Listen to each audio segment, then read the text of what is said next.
La parole est à Monsieur Gérard Cherpion pour le groupe UMP.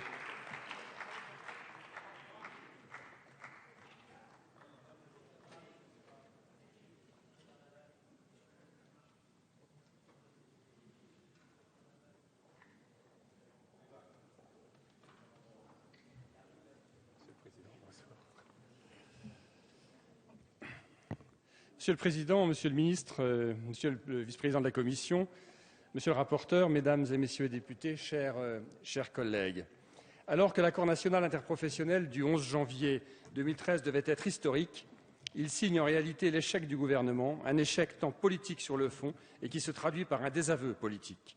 Ayant personnellement participé à l'intégralité des débats, j'ai pu constater qu'ils ont été restreints à un face-à-face à l'intérieur même de la majorité, que ce soit entre le groupe communiste et le groupe socialiste, ou plus étonnant, au sein même du groupe socialiste. C'est d'autant plus regrettable que le groupe UMP était non seulement ouvert à la discussion, mais était prêt à soutenir ce texte.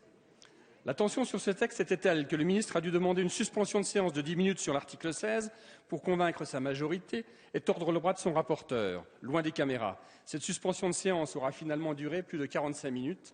Il aurait été préférable de s'organiser en amont et non pas d'attendre d'arriver en séance pour découvrir qu'il y a une opposition entre le gouvernement et sa majorité. Lorsque l'on appartient à une majorité, fût-elle hétérogène comme la vôtre, et même si les débats sont âpres, une ligne directrice doit être trouvée puis s'y tenir. Il faut soutenir le gouvernement et à certaines occasions ravaler son chapeau.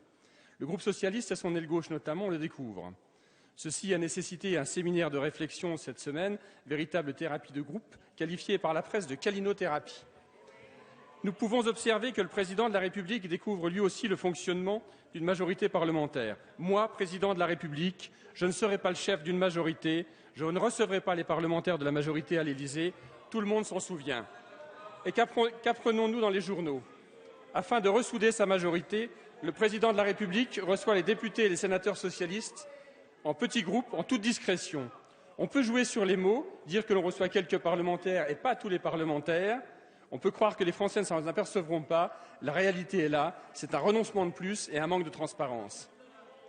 Échec politique, car la ligne fixée par le président de la République et du gouvernement sur le projet de loi pour la sécurisation de l'emploi n'a pas été suivie. Le président de la République avait indiqué tout l'accord, rien que l'accord. Alors que le projet de loi s'en était déjà éloigné, le gouvernement demandait d'adopter un projet de loi, rien que tout le projet de loi. Dans le même temps, la gauche déposait plus de 4000 amendements. Au final, la majorité n'a suivi ni le président de la République, ni le gouvernement. Le problème n'est pas que nos collègues de gauche fassent valoir leur vision et leur droit d'amendement, c'est le Parlement qui vote la loi. Le problème est qu'ils devraient mieux choisir les textes sur lesquels ils désavouent le gouvernement. Au lieu de déséquilibrer un accord signé par les partenaires sociaux, ils auraient mieux fait de s'opposer à des textes qui bouleversent nos institutions, comme par exemple la réforme des collectivités territoriales, ou qui, mal préparés, sont censurés par le Conseil constitutionnel. Échec politique également pour notre rapporteur, qui a eu beau nous expliquer durant tous les débats, ou plutôt à ses alliés communistes, que si cela ne tenait qu'à lui, il serait allé beaucoup plus loin. Échec lors de la commission mixte paritaire, où les sénateurs et députés ont rejeté 4 de ses amendements, du jamais vu.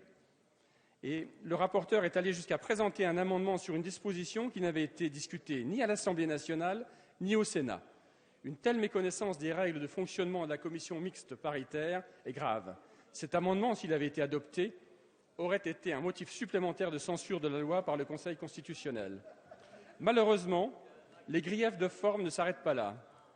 Alors que François Hollande avait dit, et je cite, « Les élus détiendront une influence plus grande sur l'ordre du jour et seront appelés à peser de tout leur poids dans la préparation des lois », et prônait par ailleurs, et je cite à nouveau, une revalorisation du rôle du Parlement, nous avons assisté à une dévalorisation du travail parlementaire, et ce, dans les 2 chambres. À l'Assemblée nationale, tout d'abord, alors que le gouvernement a pris 2 mois pour rédiger le projet de loi et le présenter en Conseil des ministres, il a laissé seulement 3 semaines à notre Chambre pour auditionner, amender et discuter le texte. Les députés, notamment ceux de la Commission des affaires sociales, ont été mis sous pression pour l'adopter le plus rapidement possible. Nous avons ainsi eu seulement 2 jours pour déposer les amendements. Il n'est pas acceptable de travailler dans ces conditions. Au Sénat ensuite, alors que le Sénat devait examiner 500 amendements, le gouvernement a fait usage de l'article 44.3 de la Constitution, c'est-à-dire du vote bloqué. Cette procédure spécifique au Sénat permet au gouvernement de demander un seul vote unique sur un texte de loi et ainsi mettre fin à la discussion. La question n'est pas de remettre en cause par principe l'utilisation de cette disposition constitutionnelle. Il est toutefois totalement anormal de faire usage de cette procédure après seulement 2 jours de débat et quelques centaines d'amendements qui ne peuvent être assimilés à de l'obstruction parlementaire, alors qu'à l'Assemblée, c'était plus de 4000 amendements qui avaient été déposés uniquement par la gauche. En réponse, le Sénat, où vous êtes majoritaire, vient de décider de reporter la lecture des conclusions de la CMP au 14 mai. Au lieu de gagner du temps, vous en avez perdu. Le gouvernement a ainsi méprisé une nouvelle fois le Parlement dans son ensemble, que ce soit à l'Assemblée nationale en ne prévoyant des délais trop courts et au Sénat, en l'amputant d'un débat parlementaire qui aurait fait honneur à la République. Nous n'avons pas assisté lors de ce débat à une obstruction parlementaire, mais à une obstruction gouvernementale. Avant l'utilisation du vote bloqué, le Sénat a eu le temps d'adopter des amendements importants, notamment sur l'article 1, pour lequel il avait supprimé la clause de désignation et qu'en cas de recommandation, la branche devait recommander au moins 2 organismes de complémentaire santé. Le gouvernement avait par ailleurs prévu une seconde délibération sur le sujet pour forcer la main du Sénat et notamment du groupe écologiste qui s'était abstenu. Le vote bloqué et la CMP sont passés par là. Malheureusement, nous sommes ainsi revenus au texte de l'Assemblée nationale et à la clause de désignation.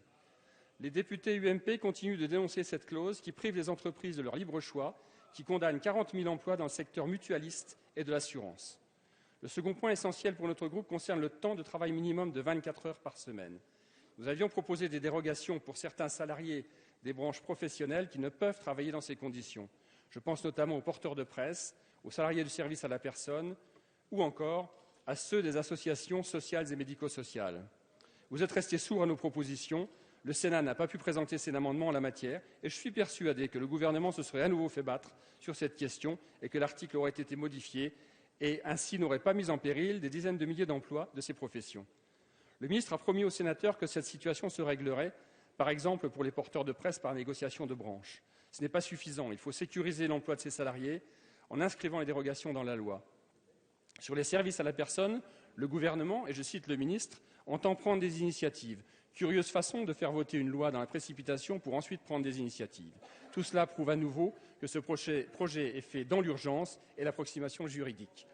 Les points restants sur lesquels le groupe UMP ne peut se satisfaire sont nombreux et je vais en aborder quelques-uns.